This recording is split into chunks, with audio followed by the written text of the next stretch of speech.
Second session. And we'll resume the hearing that we suspended before the break. Okay, and Mr. Davis, I think you said you had one witness? I do, and that's Mr. Gerald Green. Come forward, please. While Mr. Green's coming forward, I'm going to mark his resume as Exhibit 14. Actually, it's Exhibit 13. I don't believe I marked 13. That's extras. This is 13. He badmouthed me to all those people that I know. What? In the interest of time, I'm going to allow Mr. Green, who's a seasoned planner and public planner, to present his testimony in more of a narrative rather than question and answer. So if there's no objection from Mr. McGuire to that, I mean, that's commonly done. Well, certainly not commonly done in court, but I have no objection. Okay. I mean, okay, Mr. Green, can you state your qualifications, please? I have a master's degree in planning from the University of Tennessee, and I've been fortunate enough to spend the 30 years since I received that degree planning in Western North Carolina. I was planning director for the city of Brevard in Transylvania County for 5 years, worked for the city of Asheville for 14 years, 5 years as chief planner, and for better or worse, I was the lead author on the UDO. Then I went into private practice for a little over 8 years with projects done by my firm, receiving honors of outstanding planning awards from the NCAPA. For the past 3 years, I've been planning director of Jackson County, North Carolina. So you're currently serving as planning director, is that correct? That's correct. And does that include urban planning as well? We do the planning for the county and the 4 municipalities in the county. And when you were with the city of Asheville, were you involved in urban planning? Yes. Now, do you have testimony you would like to present Yes. that concerns primarily the issue of the UDO requirement for the floor-plate area? Yes. And I'll start by saying it's an honor to be back in this room before you. I regret that some of my friends, Lou Bisset, I've known about 25 years and have the utmost respect for, Craig Madison, and even my friends and colleagues, Alan and Judy. I regret being on with a different opinion this time, but I hope this shows that even friends can differ. Let me interrupt for a second. If he's giving an opinion, are you tendering him as an expert witness? I am, yes. And I, again, not knowing what procedure you wanted to use in court, sometimes in federal court, if you question a witness about his qualifications and there's no objection, he becomes an expert. Well, what I think we need to do before Okay, he it's gives not an opinion, it's the fact. Then opinion. I'll regret that statement. what, is he going to testify, give his expert opinion, or is he going to testify about facts? He's going to give his expert opinion. Okay, can you, what area are you going to qualify him as an expert in? He's an expert in urban planning. Okay, why don't you go ahead and go through that process first, so we can know whether he's qualified, so we can know whether he can testify. We'll stipulate that. Okay, all right. All right, it's been stipulated. Are you tendering him as an expert? Who am I tendering him to? The board, the council? Yes, I am. Okay, all right, then he's accepted. All right, let's go on. Thank you. Thank you. I'd like to start by clarifying how the UDO works. The definition in section 7.2.5 of open space, which has been discussed at length here this evening, is used as the opening arena for the discussion of open space. It sets a general standard. Then the standards within 711-4 for open space are the more specific standards that apply to the application of those standards and those regulations throughout the city. And now with the incorporation of urban open space, all of 711-4 should be looked at as a whole. So the standards you see here do apply. One of the challenges we have here this evening is the lack of clarity in some of those standards. The reason there appears to be a lack of clarity is that some of the witnesses here this evening have taken one section of 711-4 and asked you to consider that without considering all of 711-4. Some of the Issues that are important to consider as set forth in Section 711-4 include what the open space purpose. It's to meet the recreational needs of residents, including improving the aesthetic character of the community, reducing stormwater runoff, and enhancing air quality. As you think about what's being considered as open space here, remember what those purposes are. Those are in 711-4 and dictate the type of properties and areas that should be considered open space. 711-4 or 711-4D stipulates the types of areas that can be considered for open space, and this applies to all types of open space set forth in 711-4. You can't pull one section out from another and not include the entirety. It states that in no case shall the following land be used for open space, and include land occupied by streets, drives, parking areas, or structures other than recreational structures, and land with a minimum width less than 24 feet unless part of a greenway system. And that again sets some pretty specific standards for open space that must be considered as you're considering what properties are considered as open space. There is an interesting provision in 711-4, that's 711-4F, maintenance. It states that the owner or lessee of the property designated as the open space shall be responsible for the maintenance of the open space. We've heard here this evening of a lot of different areas being considered as open space, and I would argue in this case that if something is considered as open space and there is a requirement for open space to be provided in return for, in this case, a bonus, then that land or that area is being designated as open space for the purposes of this project.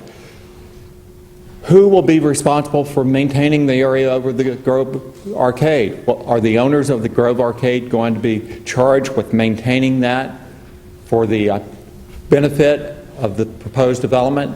Are there sidewalks to be maintained by the taxpayers of Asheville for the benefit of this development? These are questions that come up in considering this, again, due to the lack of clarity and the standards that have been put into the UDO to deal with urban open space. Some issues with the staff interpretation of open space as considered for this project include a question, and a guiding principle for me has been that when there's a significant private benefit for a project, and increasing the floor plate by 25% is a significant private benefit, there should be a commensurate public benefit to offset that private benefit. I don't know where that, I have not been able to find where that public benefit is in this case. Why are we giving them 25% more in the floor plate? I can't answer that question. Is there a public benefit there? And that's just a guiding principle in my terms of this. The location of open space has not clearly been defined. We've heard that it's the street or sidewalk in front of the Grove Arcade, it's the airspace over the Grove Arcade, it's the 50 feet between the 21 Battery Park and the proposed development. For clarity, it would be good to have some type of graphics showing where those open spaces are and how they apply to this development.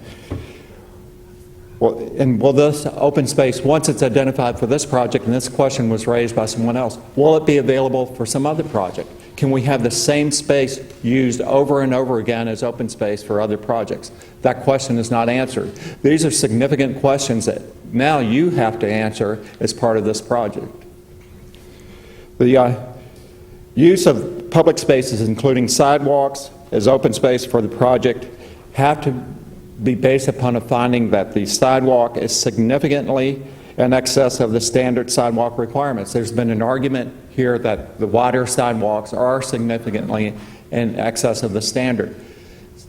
And I apologize to the attorneys in the room, but significant, substantial, which are two words which have been repeated over and over here, are fodder for attorneys. And that's what we have, that's what we're having here tonight, a battle among attorneys, because subjective terms like significant and substantial were used.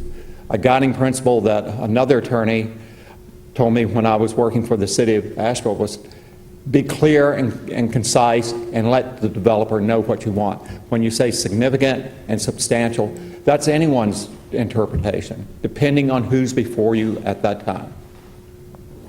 The use of the airspace over the proposed building as open space is a question to me, and I'm not sure it goes back to this rule here and complies with that or with the definition of open space in section 7-2-5, but there's been enough discussion of that, and I won't go into that further other than to raise that question.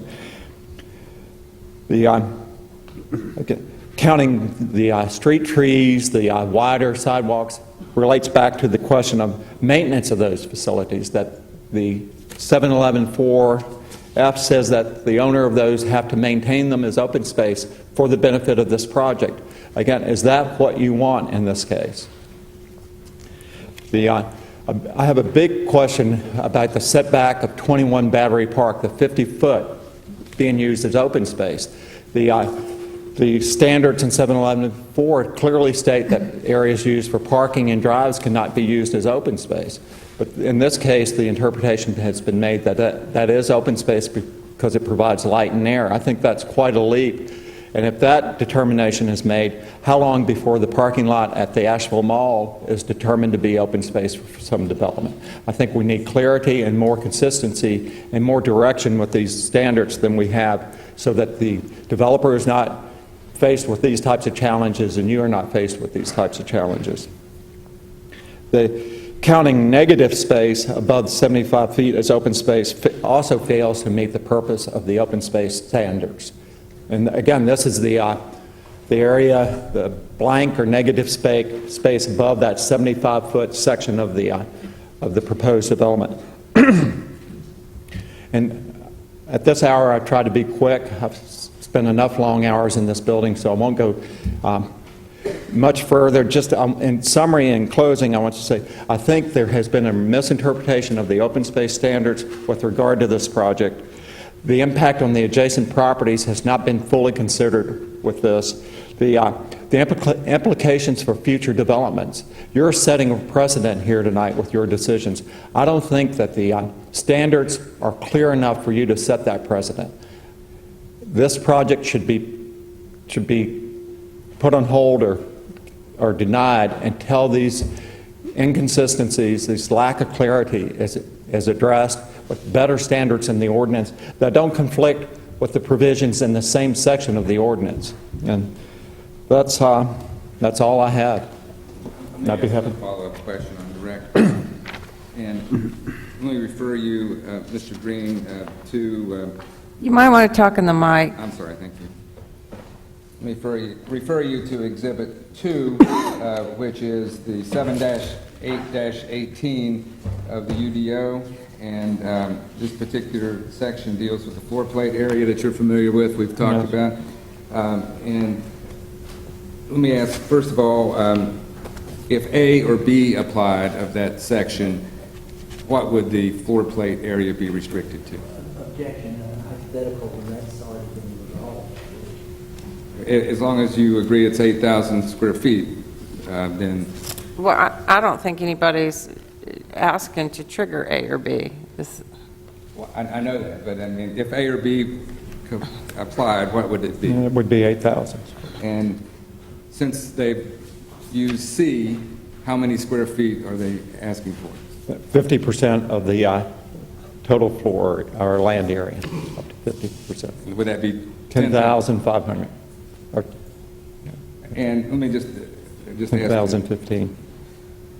In your opinion, is the tower over 75 feet at the proposed FERC development surrounded by substantial, permanent, public or private open space that allows for views and access to direct sunlight? No. Thank you. Okay, Mr. McGuire. Mr. Green, you've worked with Mr. Vines and Ms. Daniels? Yes. And they're No, I worked for the city with Mr. Glines, and Ms. Daniels came to the city after I... And they're experts in this Yes. as well as you? Yes. Okay, no question about that. Now, you left well before the master plan that we're talking about here today got developed. That's correct. I attended some of the meetings. But you didn't have anything to do with writing and revising No, it sir. like Mr. No, sir. Lyons did? No, sir. Okay. And in terms of open space, would you say that it's fair to say there's a difference between open space where you work in Jackson County and in downtown Asheville as it now Definitely, exists? yes. Now, on the floor plate standard again, sorry, is anyone asking that open space be designated in this hearing today? Is that an even issue before the city council? It's an issue because based on that open space, the provision of open space, the developer is able to exceed what would be the maximum floor plate. I got that, but in terms of this code about open space standards, nothing is to be designated or not here tonight, is there? The requirement is that open space be provided to, I got that, but nothing's to be designated when it says, I would argue that by providing and getting that private benefit, that public space is being, open space, or that open space is being designated. It's being identified, it's being attached to this project. And in my opinion, that is designating it as open space. okay. And your big complaint is that these standards are not clear. They're not clear. And do you think a developer should wait until, I mean, this is the first time this has come before city council, right? Yes. And when you look at this standard for open space designation, it actually discounts landscape buffers, right? That's correct. Would woods be a landscape buffer? Only if they're required as part of the project and they're shown on the plan as the buffer for that. But the other definition of open space allows wooded areas to be included. The one in 7 point. Yes, the dash one two where dash- before the council tonight actually allows wooded areas as well as Both of these are decorative. before the council tonight. As I stated earlier, that definition 7.7-2-5 sets the first level of what can be considered. These standards in 711-4 further refine that. So you don't consider the fact that the definition that Mr. Glines considered allows decorative planting and wooded areas, but this open space designation definition excludes landscape buffers. You find There's a that's- difference between the two, and that was Exactly. the reason. Yes. Okay. That would be all. Okay, thank you. Okay. Mr. Davis, is that your last witness? Yes, that is our last. Okay, if we could then, I think that we will go on to Mr. McGuire.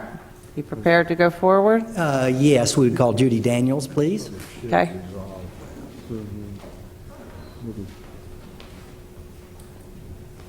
Ms. Daniels, would you please introduce yourself to the council? Can you ask her the questions in the mic? Thanks, I'm sorry. I just don't want to have a bad recording. That's great. Would you please introduce yourself? Yes, I'm the planning director for the city of Asheville. And how long have you been in that position? 6 years. And what are your, I think I'll short-circuit it because Mr. Green acknowledged you were an expert as well, but what is your background and where have you worked as opposed to Jackson County? Okay. Well, I have been in urban planning for 30 years, went to the University of Memphis. I came to the city of Asheville from Montgomery County, Maryland. The last 5 years I was there, I was the lead of the planning group for Bethesda, North Bethesda, Chevy Chase area, a very urban area of Montgomery County. Okay. We would ask that Ms. Daniels be designated an expert in land use planning. No objection. Okay, then we'll accept her as an expert. Thank you. Now, Ms. Daniels, the report that was presented to City Council that each council person has reviewed, Mr. Glines prepared it, but was it actually from you? It is officially from the planning director, and of course I review every report and edit them and make sure they are correct and sufficient. And does Mr. Glines report to you? Yes, he does. Okay. And when he gave you his earlier report and it discussed open space, tell the council how you looked at that from your background in urban planning. Both from my background and from my knowledge of the downtown master plan, which was adopted while I was here, and I worked with Alan on adopting the standards which came before the council. In my background and knowledge before coming here, the common definition of open space in an urban setting is pertaining to the light and air and not owned property, not designated, it's public, it's private, it's all geared around creating light and air in an urban setting. An example might be like the Grove Arcade with the air rights, that have been sold. The whole concept of transferring development rights off of buildings is to protect light and air for urban dwellers, and it can be considered by any normal definition in perpetuity. New York City pioneered this for that particular purpose. So you've had experience in looking at whether top of a building could be considered as open space? That is commonly done in an urban setting. We approved numerous buildings in Bethesda and Chevy Chase with that type of designation. And is my assumption correct, Bethesda's more urban at this point than Asheville is? Quite. So it's been ahead of us in terms of looking at open space?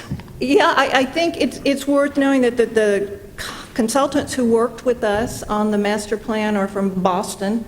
They're used to working in urban setting. Asheville wanted an urban-oriented master plan. You need to have this broader definition of open space in order to build an urban environment. You can't build a city and not have built environments that provide light and air, not just trees and grass. We've got to have the trees and grass, that's good too. But this stepping back buildings, all the elements that are in the UDO now that relate to this are, it first says you are not required to have open space.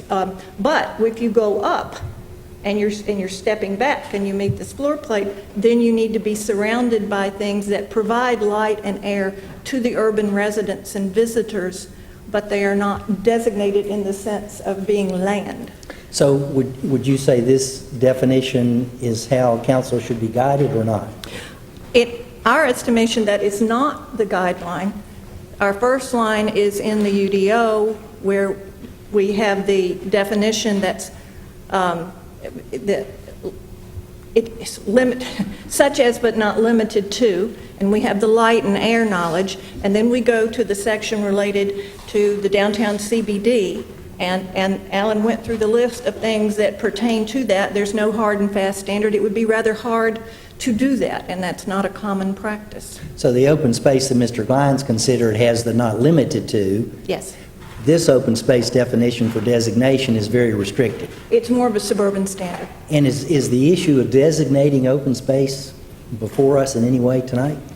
Well, to me, we have fulfilled the requirement of the UDO in addressing in our staff report how the step-back tower and the open areas provide the light and air required that in the UDO. Okay.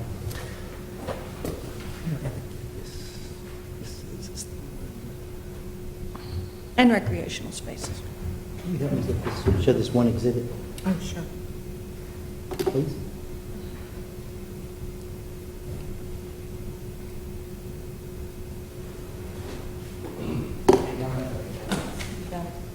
Excuse me, Joe. Is that it? That was it. One more time. There we go. Okay, thank you. Sure. Now, is there, what if any correlation is there between requiring or having that available to be considered by the planning department with having a setback or a step-back requirement? Well, the building is stepped back in order to increase the light and air around it.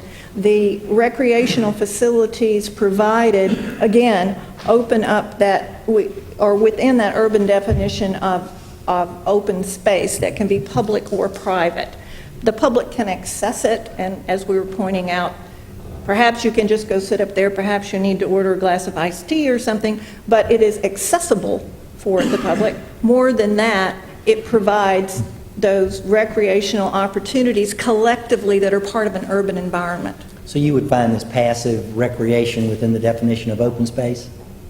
Yes. And That's not a swimming pool. I think that's just a pond, so it's not going to be active. right, but very fair to consider all of these levels Correct. as open space. Yes. Okay. And you heard Mr. Glines say that even if you didn't count the top of the Grove Arcade, which you think is open space, but if you didn't count that, the other open spaces, and he had 8 other, including the sidewalks, and the step backs, would you consider all of those to be valid within your understanding? I would. I consider the Grove Arcade to be icing on the cake. Again, the height of a building would not, the fact that it's a two-story building would not count. That it is a building with its air rights sold does make it an important thing to consider. And is that something you've seen in your real in the city Absolutely. urban planning? That Yes. air That's ri- why people sell air rights to create permanent light and air type open space. Sometimes they may have a deck on top, sometimes they may not. That would be all the questions. Mr. Davis, would you like to cross-examine? Let's keep this up for just a minute. Ms. Daniels, you said that you get your definition of open space from your experience in Maryland or other large cities, right? No, I got it from the UDO. Well, they have a different definition of open space in some of those cities, correct? I was going by our definition of open space, and I was going by what's in the UDO that was added to it with the downtown master plan, and I was collectively looking at it in terms of how open space is interpreted in urban environments. But you, the definition you're pointing out, does not specifically allow for open space to be built upon land, does it?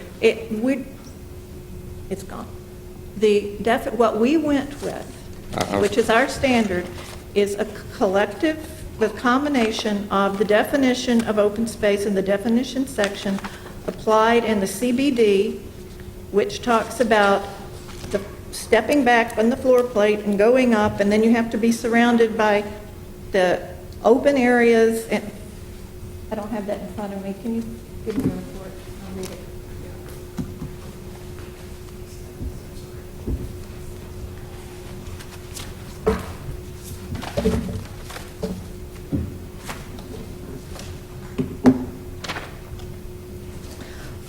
Excuse me. Okay. Okay. Accessible to the Central Business District is exempt from open space requirements. The provision of the floor plate of the tower to reach 50% relies on a finding of being surrounded by substantial permanent public and private open space. Public and private open space can be a number of things, as noted in the open space requirements of section 725, which is an area intended to provide light and air. It may include but not limited to, etc. My question is, nowhere in there does it mention the space above a built environment. I don't think that is at issue. Well, Mr. Glines has counted several spaces above buildings as open space. I think we are counting open spaces or as areas that provide light and air and that include or not limited to these things. And what we are including is that sort of space, sidewalk space, the light and air provided by the transfer of the air rights above the Grove Arcade, the collective list that Mr. Glines had in his report. So you would agree with all of his bullets they add to open space? I agree with all of his bullets in his report. And as high as you want to go.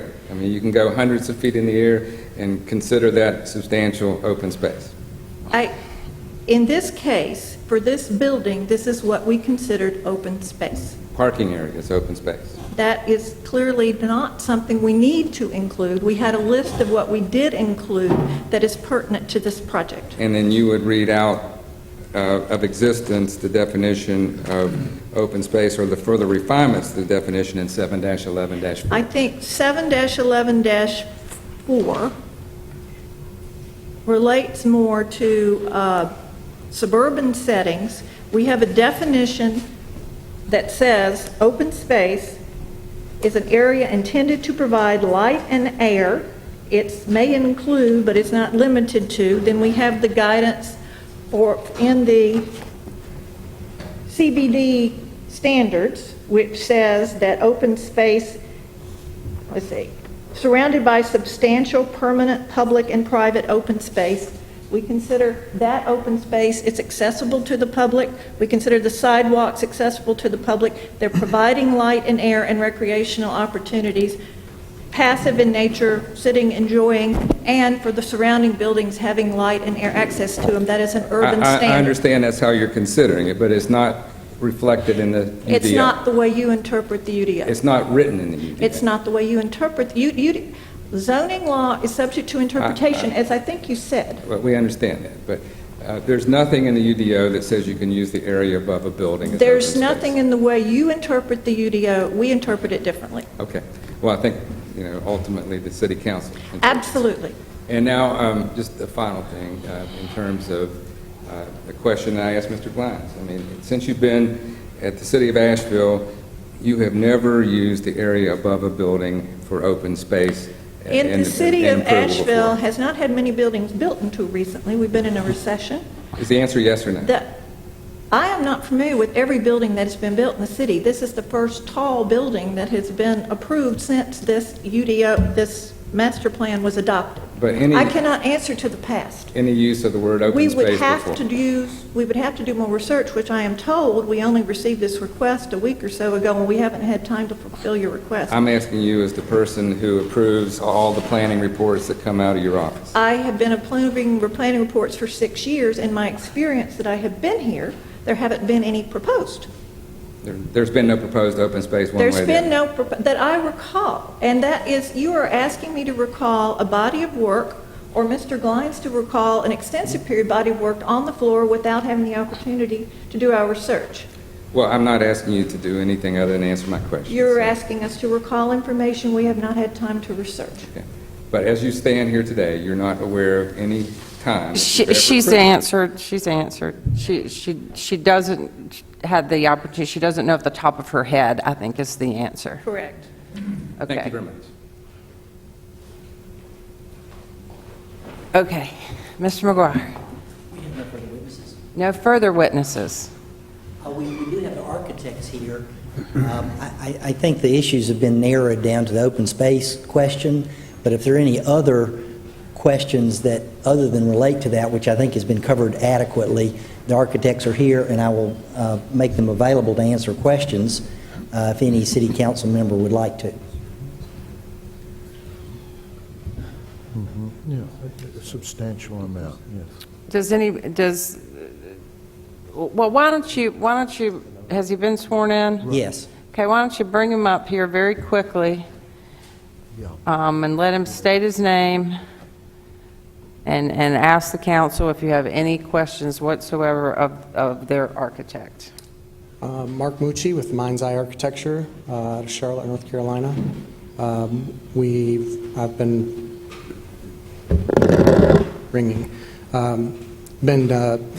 developing hotel projects all over the country for probably 20, 25 years. And I can say we're very proud of this building.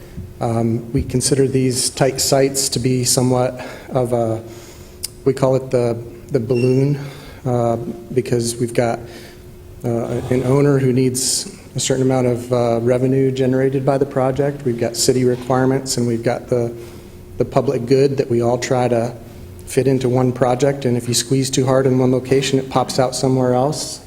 And so we're constantly going back and forth to try to meet the UDO and meet the owner's needs and fulfill the good of the public. And I think we've got a good solution here, and I'm here to answer any questions you might have. Sir, have you used this way of fulfilling open space requirements in other cities, and is this a common practice for fulfilling open space requirements? I have not personally used it. I do have a master's degree in architecture and did quite extensive studies in urban design, and I know that it is a common practice in urban environments like Boston, New York, Chicago, San Francisco, San Diego. I did work in San Diego many years ago and built condo towers and things there, and we were using it for those kind of things in that location.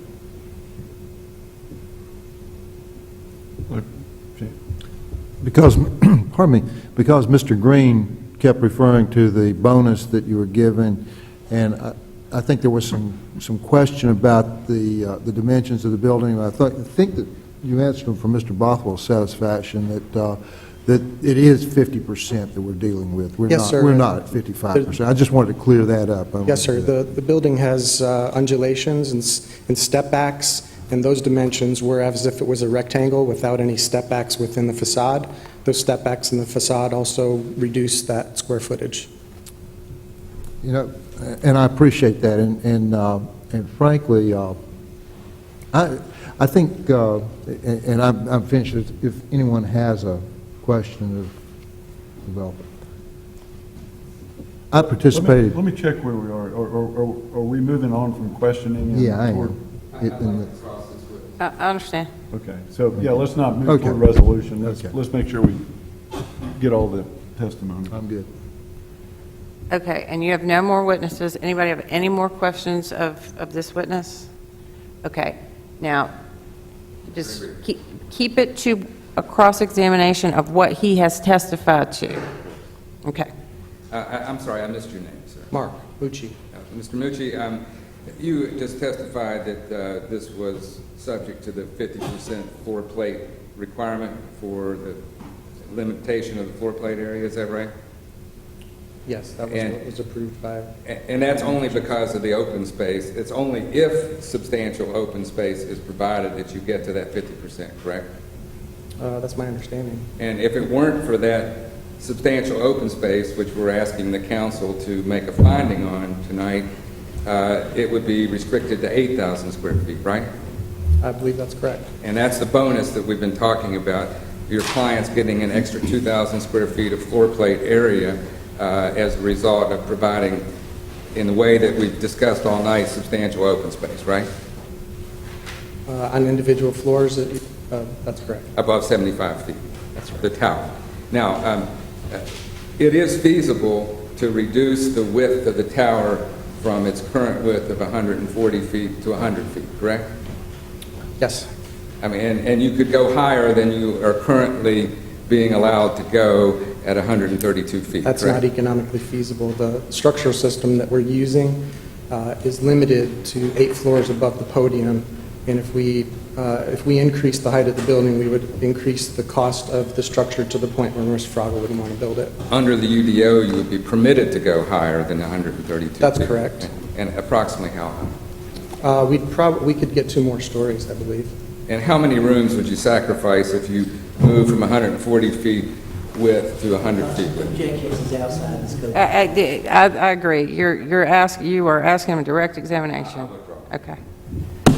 That's all I have. Okay. All right. Okay, so then you're finished with your case. Is that correct? That's correct. Okay, so the next question that we would ask is, are there any members of the public that would have any testimony relevant to the downtown design or downtown development standards that would be new and different than what we have heard already, who would like to testify? Any other witnesses?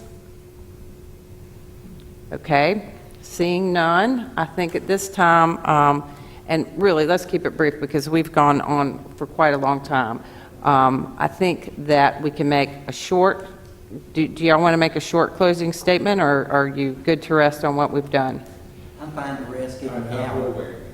Okay, all right, having said that, I think we need to someone move to close the public hearing. We don't need a vote on that. I think the Okay. chair just... Okay, all right, so we're closed. So the next thing is, I think that the issue before you tonight is whether or not to reverse the decision of the Planning and Zoning Commission to approve the Level 2 site plan. Although I think we've heard a lot of things, I think it's pretty much, we know that it's zeroed in on this one provision of the UDO, and so, which is whether or not there's an increase in the floor plate that's allowed because the parcel is surrounded by substantial public or private open space that allows for views and access to direct sunlight. So if you would, I'll just turn it over to you.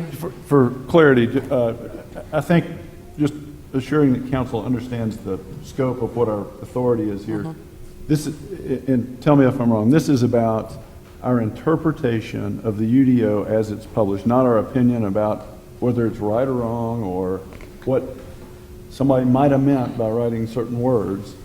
It's the it's an interpretation of the UDO as it's written. Is that a fair kind of way to describe the bounds? That's correct. The question before you is, what did the Planning and Zoning Commission, when they approved this and they applied standards 7, 8, 18, did they do the right thing? And in doing that, you're going to look at the arguments that have been put before you and you're going to apply the UDO as written.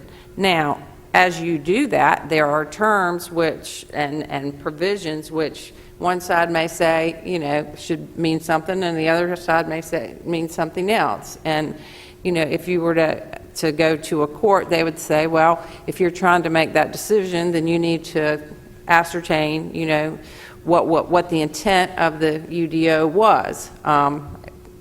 So you have some discretion to do that. So, you know, it's when you say substantial open space, you're going to have to make that call based on what you heard. But those are the only words that you can consider, if that makes sense. Yes. Okay. All right. But before we begin deliberating, any other questions about process? I just think being clear about what our duty and what the way this vote goes. Anything about process? Okay, so let me ask for any discussion or a motion.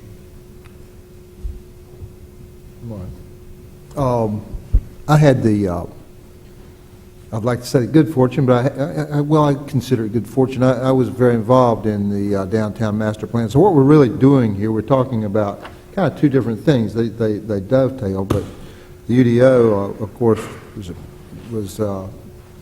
what we base what we do on. But the downtown master plan changed quite a lot of the UDO. In fact, downtown master plan, had it not have occurred, this would have come to council to begin with. We would have been reviewing this as a level 3 project, and have some concerns about what downtown master plan has done, because I think we're going to be reviewing a whole lot of level 2 projects to keep it out of this political situation. But the intent, really, in the central business district, and especially the core, is to build density, to offer good projects, and this open space is for the purpose of air and light. And in an urban environment, you're not going to have the opportunity to build parks as you build, or pocket parks as you build hotels. So I don't think it's ever the intent that it be designated open space. I think that the designated open space happens to be what's around it, and those wide sidewalks, and those things certainly offer that opportunity. And this is the kind of project that we were really looking to design. And it, to me, I think it's perfectly logical that how planning and zoning viewed this. So with that said, I would move that we uphold the decision of planning and zoning. I'll second. Further discussion? Question? Go ahead, Cecil. I think this, to my mind, this suggests we might want to look pretty closely at the downtown master plan and see if there are places we need to adjust. I'm pretty uncomfortable. I was uncomfortable with the master plan raising the level of level 3 to begin with, because I think that it was, in a way, we were trying to depoliticize it, but obviously it doesn't. I mean, it's still, there's still going to be contention about issues. It seems to me that the way it's phrased, that if there's substantial open space, the planner, I think it says may permit up to 50%, or may permit 8,000. That puts an awful lot on the planner, I think. And I think that's a decision that Mr. Glines shouldn't personally be stuck with, that your department ought not to, because it's really a policy choice. And I think if I were voting on this completely on that, I would say personally I don't think it's substantial. Yet the way the thing's written, I'm going to have to support you on this. And let me just say that you're not reviewing him, you're Yeah. independently determining whether it's substantial, that they're asking you to make As that written, I determination. don't see how, it seems too loosey-goosey to me for me to say that it is or isn't under the written rules there. Just personally, it doesn't seem very substantial to me, but that's not, I mean, I think it's, to me, it's a slackness in the description in the law, and I don't think I can say that this is not substantial. So, I don't know if that sounds confused, but that's where I am. Other comments? Gordon. I really appreciate the thorough presentations and everyone's patience with being in here for hours and hours. I know there's a couple gentlemen who are just waiting to have some comment at the end of the meeting who have been through this whole thing, so thank you. We passed the Downtown Master Plan design guidelines in an effort to create more clarity and predictability. And I think that even the best laid plans have some gray areas that are being revealed through this process tonight. And I think that was anticipated at the time of the passage of the Downtown Master Plan, was that this was the foundation document. We'll go from here. Grateful for the opportunity to go back and revisit that and try to get it closer to right, so we don't have this same kind of gray area conversation happening here. And this open space, having recreated atop the aloft at the WXYZ and at the swimming pool area, I can vouch for the recreational qualities of these spaces. But I think above all, I think that Jan's point about the open space being about light and air in our urban environment, in our downtown core, making it livable in that sense that we don't end up shadowing all of our streets and blocking the sun from our streets. I think that was the intention behind it, and that's what I recall from time of passage, certainly. So I'm going to be supportive of the motion tonight. Other comments? Chris? Yeah, this is, for me, it's been a real learning experience tonight as well, too. Becoming more familiar with a real-world application of our downtown master plan. I agree that there's some ambiguity built into this process here in defining these open spaces here, but hearing all the evidence tonight, I come away feeling like that this project here has met the standard, so therefore I'll be supporting it as well too. Robin, one more Are we question. voting? Oh, I'm sorry, go ahead. No, okay. I'm done. No, No comments? no comment. Robin, question on procedure. I think you said in a memo to council that it would be findings and conclusions that would be drafted separately and voted, considered by this council in addition to the action we might take tonight. Right.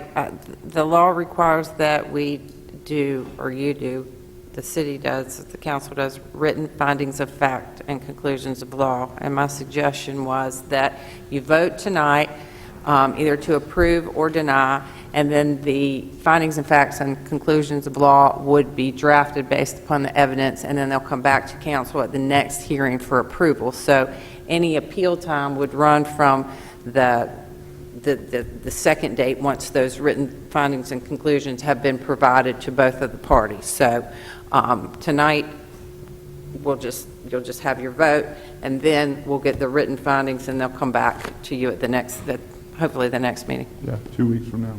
Okay. Yeah, I thought people usually get up and leave as soon as we vote, so that's important for people to understand. Right. Okay, any final comments, questions? All those in favor of the motion say aye. Aye. Opposed? Unanimous. Okay. Thanks for your patience, folks.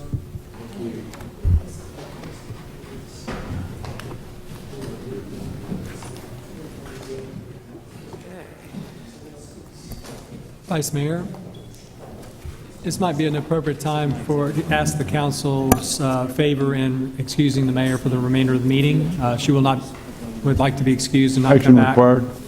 Action required for that. I think acknowledgement and excuse to the council. Move to excuse. Yeah. Do we need? We have a motion to excuse the mayor from further participation in the meeting. Second. Second. All those in favor? Aye. Opposed? None. The next item is consideration of our strategic plan for the year. Mr. Jackson, who will present that for us? That will fall to me and you as the vice chair of the governing committee. We've essentially been through the process of drafting this, routing it to council. We've got several comments. They're before you tonight. There are 2 shaded areas. I think this should be a final product that the council can, by consensus, approve tonight. Okay.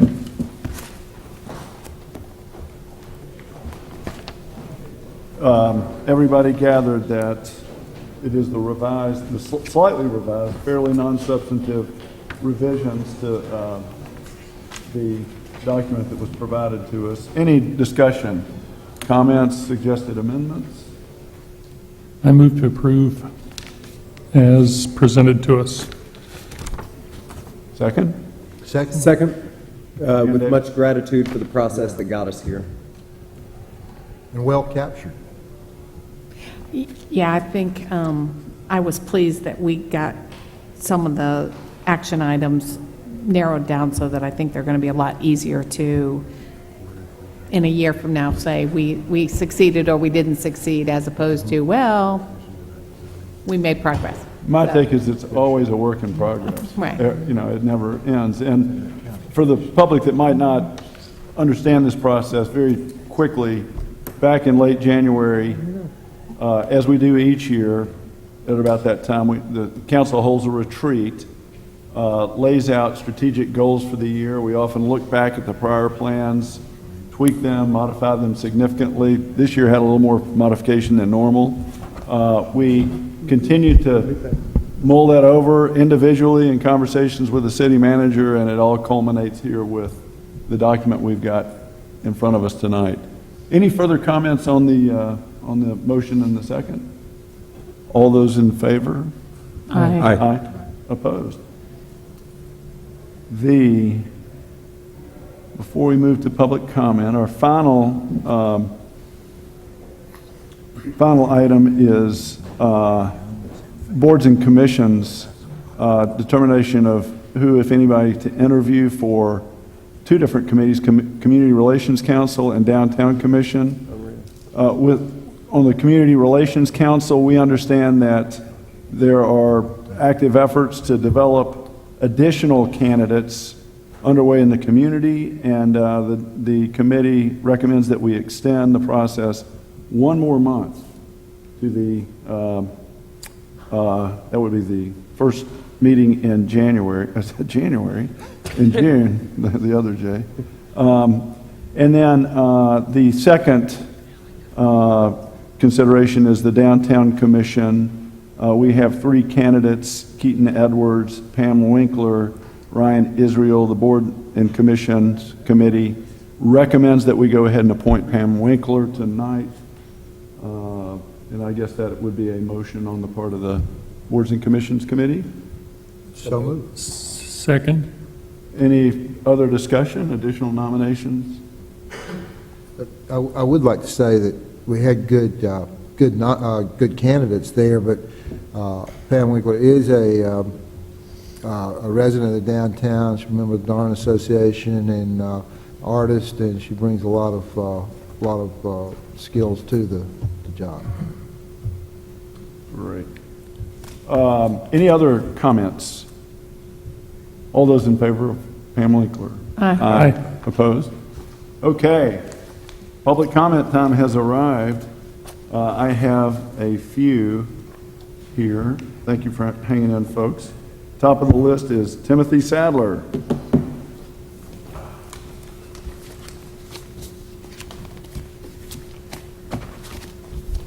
Good evening, City Council.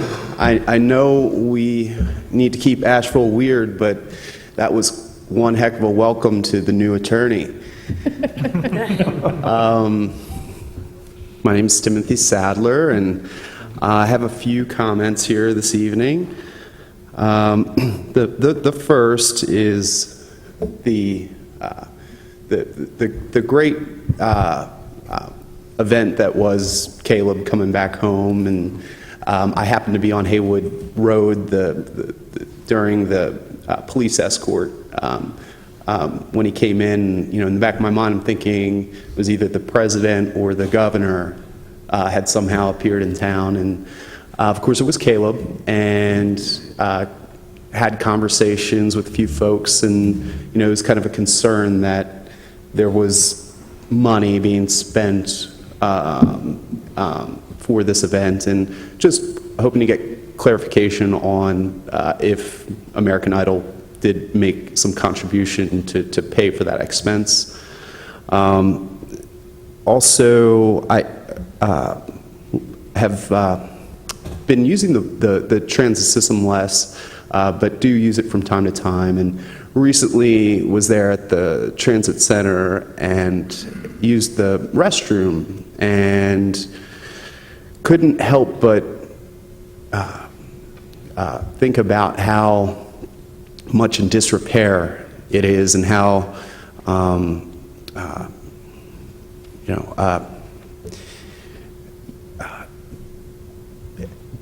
difficult it must be for folks to walk in there and use that facility, and just the fact that we would never have that happen in Pack Square, in the restroom there. So I would really like some attention paid to the transit center.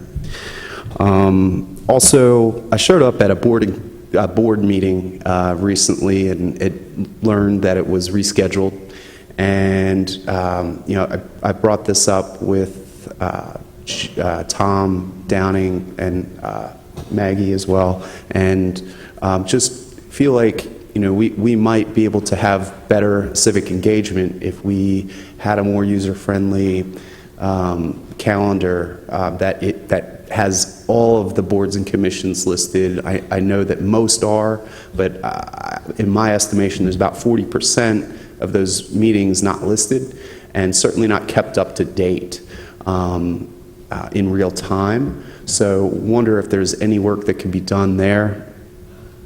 And then the last thing is just kind of recap on what I had talked about with new development coming in and looking at the impact that brings to the community.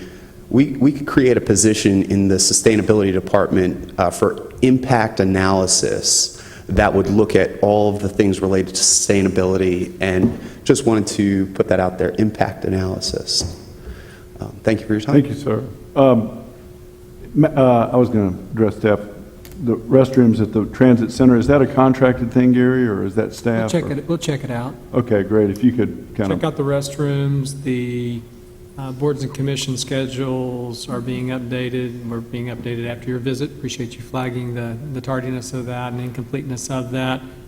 And there was one other request that you had. Idle. Caleb, when Caleb came to town, did we pay for that? American Idol completely orchestrated that outside of our organization. They filed for whatever permits any other organization would for using streets or using public areas. So that was handled as if you called us and said, I want to get a permit to do activities, but we wouldn't be organizing your event. That was my suspicion, and just wanted to kind of clarify that. Yeah, so thanks for asking. Absolutely.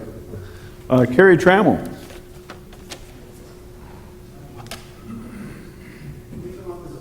Sure. I noticed there were several Trammells here. You're welcome. Thank you. And one person could speak for all, or you could go in sequence. They're going to forfeit their time for me, if that's all right. I'm Todd Stimson. Is 3 minutes sufficient, do you think? Per person? Well, you could each do 3, or technically you kind of need one more to do. Each 3, I mean, for us to be able to actually get in what I want to describe. I mean, I talked to some of you at the strategic planning thing, and I didn't see anything in the strategic planning thing of what we had mentioned at the planning event. So that's why I'm up here just presenting my family, and then I have some facts that I want to present to you as actually what had happened with my family, and why it was so important that we wanted something on the strategic plan that didn't. And plus, there's a legislative agenda thing that I'd like to present to you guys too. That's all Well, right. each person could go 3 minutes, or you could. Okay, I'll do my 3 minutes. Yeah, go ahead and do your thing. Let's just try to. Okay, and I'll hand these, or I'll get my daughter to hand these over to you. both of them are medications. Let's see. And each of you can take one. And what these are prescriptions that were from Memorial Mission pharmacist. And what had happened to my daughter was diagnosed with cancer the day before Thanksgiving. I don't know if any of you really know who I am. I'm Todd Stimson, the owner of Blue Ridge Medical Cannabis Research Corporation, that was approved by the state in 2011 and then eventually rated in July of 2013. And then in November, I was told my daughter had cancer. So that's where we're standing now. And the stigma that's attached to cannabis is presented in this. These are two medications. The one medication for my daughter during her chemotherapy is the Decadron. And then the other is dronabinol, which is the synthetic cannabinoid, which comes from cannabis, which is legal in the state. And if you go to the second page, you will see the adverse reactions on the second page. The one that has 102 adverse reactions is the one that the doctors wanted to prescribe to my child. We asked for it not to be prescribed to my child, yet they went ahead and gave it to her. And she had one of those adverse reactions that caused her to turn flush and not breathe. So they stopped that. We got the director of Memorial Mission and asked them to prescribe the dronabinol, which is the synthetic cannabinoid from cannabis, which is allowed in North Carolina only for cancer patients. And if you look at it, the adverse reactions are only 33%. When we did the strategic planning thing, we were telling you the public safety thing of the stigma that's attached to cannabis, that people do not want to prescribe it to people, yet they would rather prescribe to a child something that has 102 adverse reactions than something that has 33 adverse reactions, with some of them as low as 1%. So what we were wanting was people to be more informed instead of, as far as like the public safety aspect. And that's where the stigma attached could have almost made me lose my daughter. When we asked for the synthetic thing, we got CPS called on us just for asking the legal cannabinoid. CPS came the very first day of our chemotherapy at the hospital with her. Not only did we have to go through her adverse reactions, we had to deal with CPS too. The other thing, if I can present it real quickly, is in the legislative agenda. I would like to, there's bills that can be introduced, there's study bills during the short session. I'm going to be taking a March Against Fear. You guys can look it up. March Against Fear was done in 1966 from Memphis, Tennessee. It was one of the first marches of the civil rights. It was a 200-mile march. That's about what it'll be from here all the way to Raleigh. It'll be 10 to 14 days. I will be marching all the way to Raleigh to ask them to bring this study bill 941 back out of where it's sitting in the Rules Commission back into the short session because of what has happened with my child. We have to get people to understand that there's benefits from it. We can at least do a study on it. And I thank you very much for your time. I would like to add one thing. Well, you have 3 minutes. When she was prescribed the dronabinol and CPS came in and talked to us, we had to get the director of Mission Hospital, which I am an employer of, I work for Mission Hospital, to come and give us the information that we needed to give her the dronabinol. The 3 medications that they wanted her to have, the antiemetics that they wanted her to have, was the Kytril, what was the other one? Emend, and there was another one. All 3 of those drugs have to be given together in order to work. So when we couldn't give her the one drug that she was allergic to, they wanted to turn around and give it to her again the next day. I am not going to watch my child stop breathing because of a doctor or a nurse's decision. Moral. And so we had to go through the director of the hospital, and she agreed that we could have this medication. Even after the director, Susan Mims, stated we could give her the medication, we still had nurses. We had people in that hospital telling us we were wrong. We had nurses standing there telling us we were wrong. This is a legal drug. It's something that cancer patients need. My child gained 10 pounds on chemotherapy. My child was not as sick as they said she was, and she finished her chemotherapy a month and a half early because of that medication. And the stigma attached to it causes more harm to these patients than it does to other ones. And appropriate care, and it is stated in the medical board, appropriate care should be given to every patient, regardless of what you think.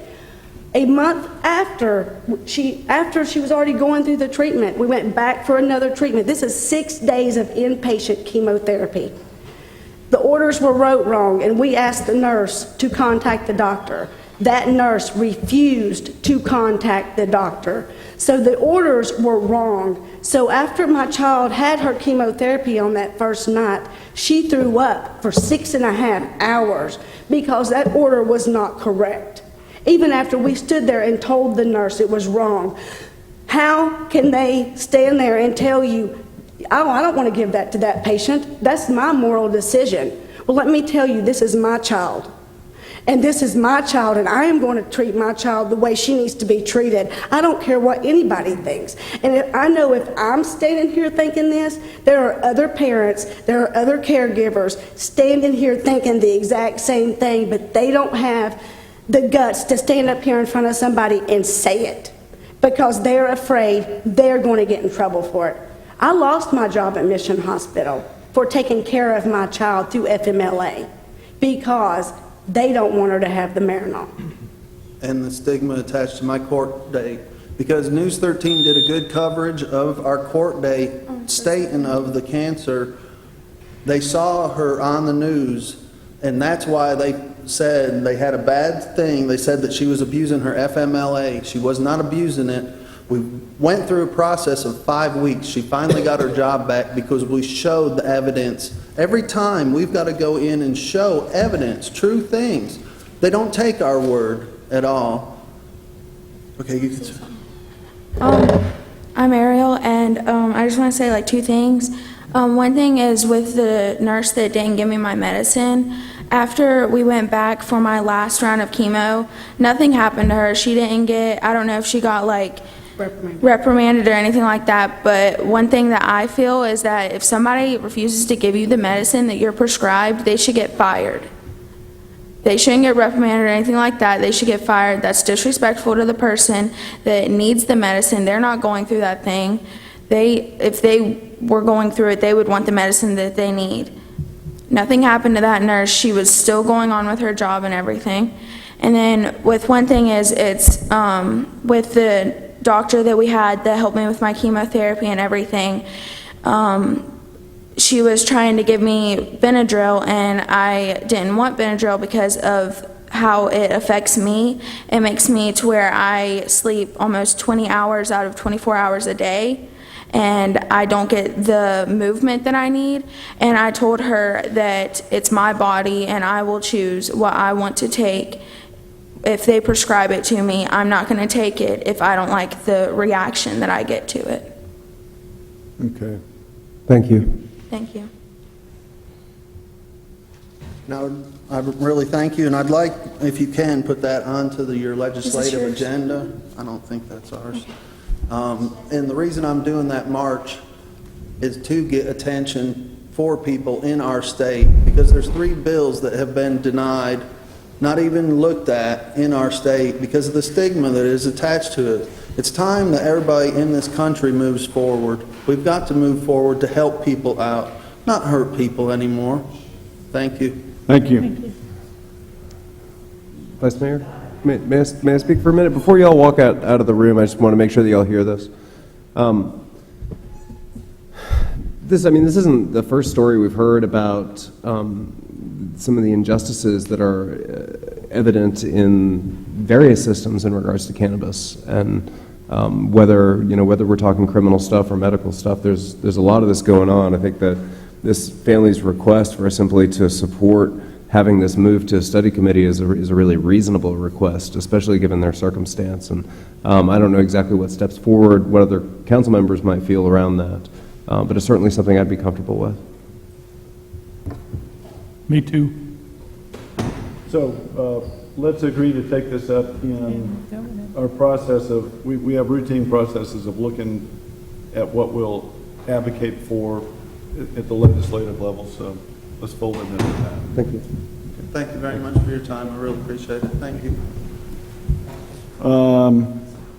Jeannie Rosenthal. Again, thank you all for being patient. You've been here a while.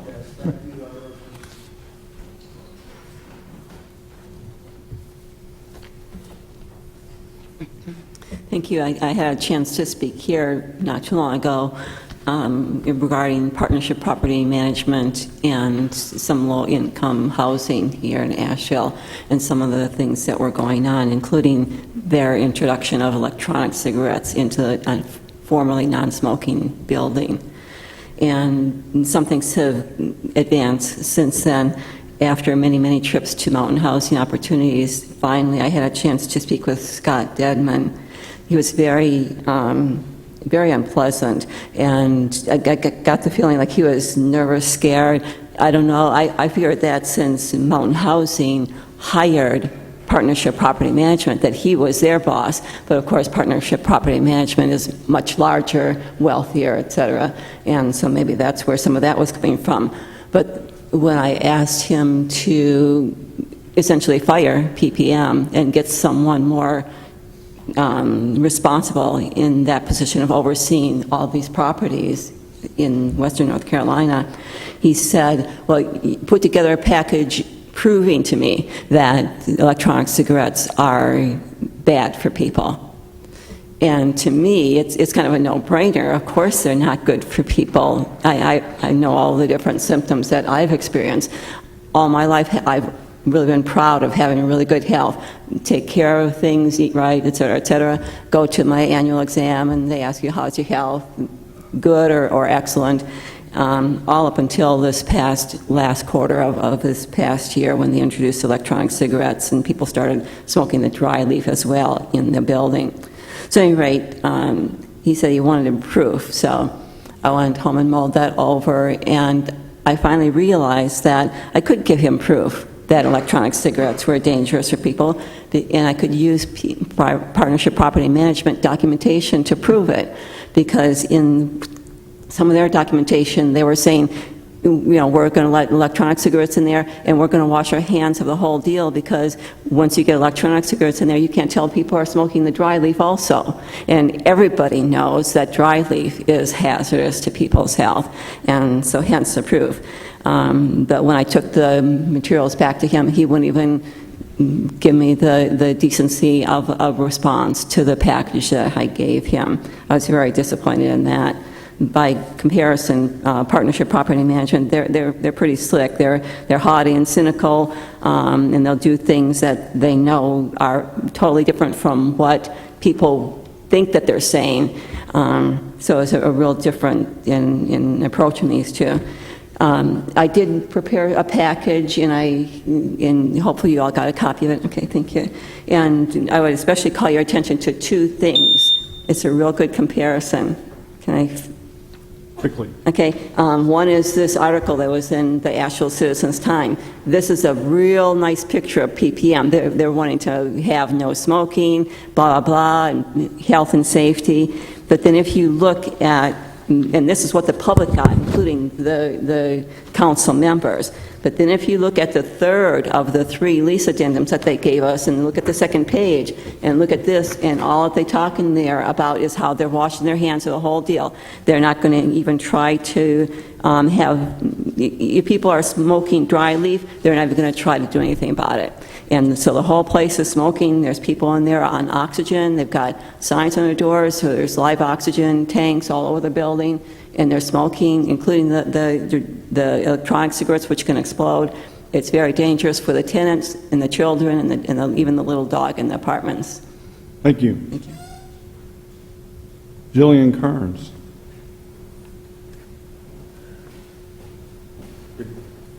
Good evening, Vice Mayor. Good evening, Council. I'll be very brief. I'm exhausted too. Physical therapy is a lot of work.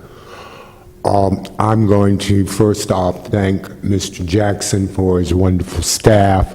Whenever I call with an issue or a problem, it is treated as if I'm a human being. I'm treated respectfully, with a lot of courtesy, and that has been my personal history for 7 years with the employees of the city of Asheville. I'm here because this may or may not be related to nearly being hit by a car on one of the crosswalks of Haywood Corridor. It is, heck, let's say that. It is extremely dangerous to be a pedestrian in West Asheville. Drivers will not stop for you when they're turning left. They will not stop for you in a designated crosswalk. I am routinely nearly hit because I refuse to drive my vehicle 1 block to Ingalls. I have neighbors across the street who drive their vehicles 1 block to Ingalls because they are afraid to cross the street. I respect you very much. I'm sorry the mayor is not here because I feel like I've hit a home run for the first time in my voting history in this city. I have helped elect every single one of you. That's a first for me. Great. Something has to be done. I started organizing my community until I realized that my code of ethics and my code of honor says I have to give the city some time to address this issue. My question is I'm going to be very busy toward the end of summer to November. And I'm going to be very involved frying other issues or bigger fish that need to be addressed. I don't know what the answers are. You don't see me here because unlike some of your constituents, I don't think I know everything about everything. I only know a few things or a lot of things about 1 or 2 issues. I thank you for listening to me. I thank you for the work you do. We have a fine city. Whatever issue I have had has been addressed one way or another, either by this council, either by the legal department, or either by the city administration. And I'll be the first one to praise people. And I need to say this. For the 7 to 10 years that I've lived in West Asheville, the only person that I can readily identify, or 2 people, to have stopped is former Mayor Bellamy and Mr. Bellamy. Thank you so much. I respect you a lot. The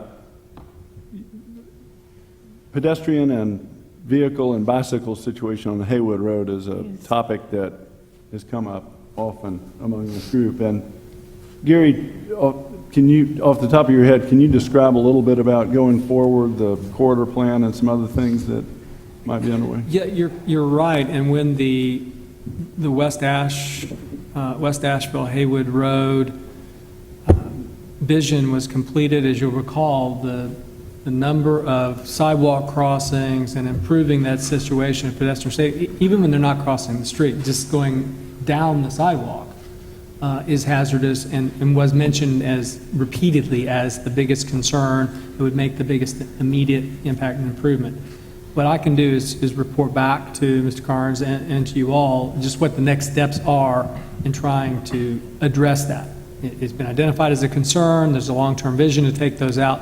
But how we systematically go property by property as opposed to addressing it as significant redevelopment or the aprons change is something we're going to have to answer for you. And part of our challenge is the North Carolina DOT and coordinating, collaborating with that. We find that it's sometimes more challenging to achieve something together with DOT than when we can implement things on our own. I know that the I'm going to be very involved this upcoming November because of these issues. Great, thank you. I know that when we requested some pedestrian crossing markings on Haywood Road, we got some, and they just happen to be about 8 feet above the road where they're, for all intents and purposes, invisible.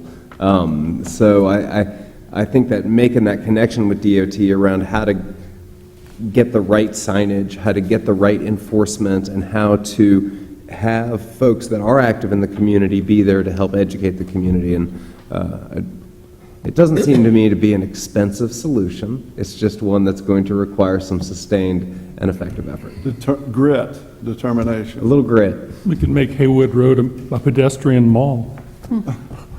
So those were the sign-up public comments. Any additional public comment tonight? Any announcements, comments by City Council before we sign off? Drive not to drive next week? Drive not to drive next week. Yeah, tune in. It actually starts It starts, it kicks off at downtown after 5 on Friday night. this coming Friday. Yeah, followed by the Bright Light Biker. Yeah. Tune in 8:30 is the Crosstown Rumbler, where Jan Davis and Mark Hunt, Gwen Whistler, and myself will be racing to City Hall on various modes of transportation. With a different outcome from last year. Different outcome from last year, assuming everyone plays, does it above board. The bets are on against me this time. I'm not going to bet much. Mark's going to put his bike on a bus, right? It would be legal. Any other comments? Tied to the back of my bumper and slingshot around. That's right. Okay, any other comments? We're adjourned.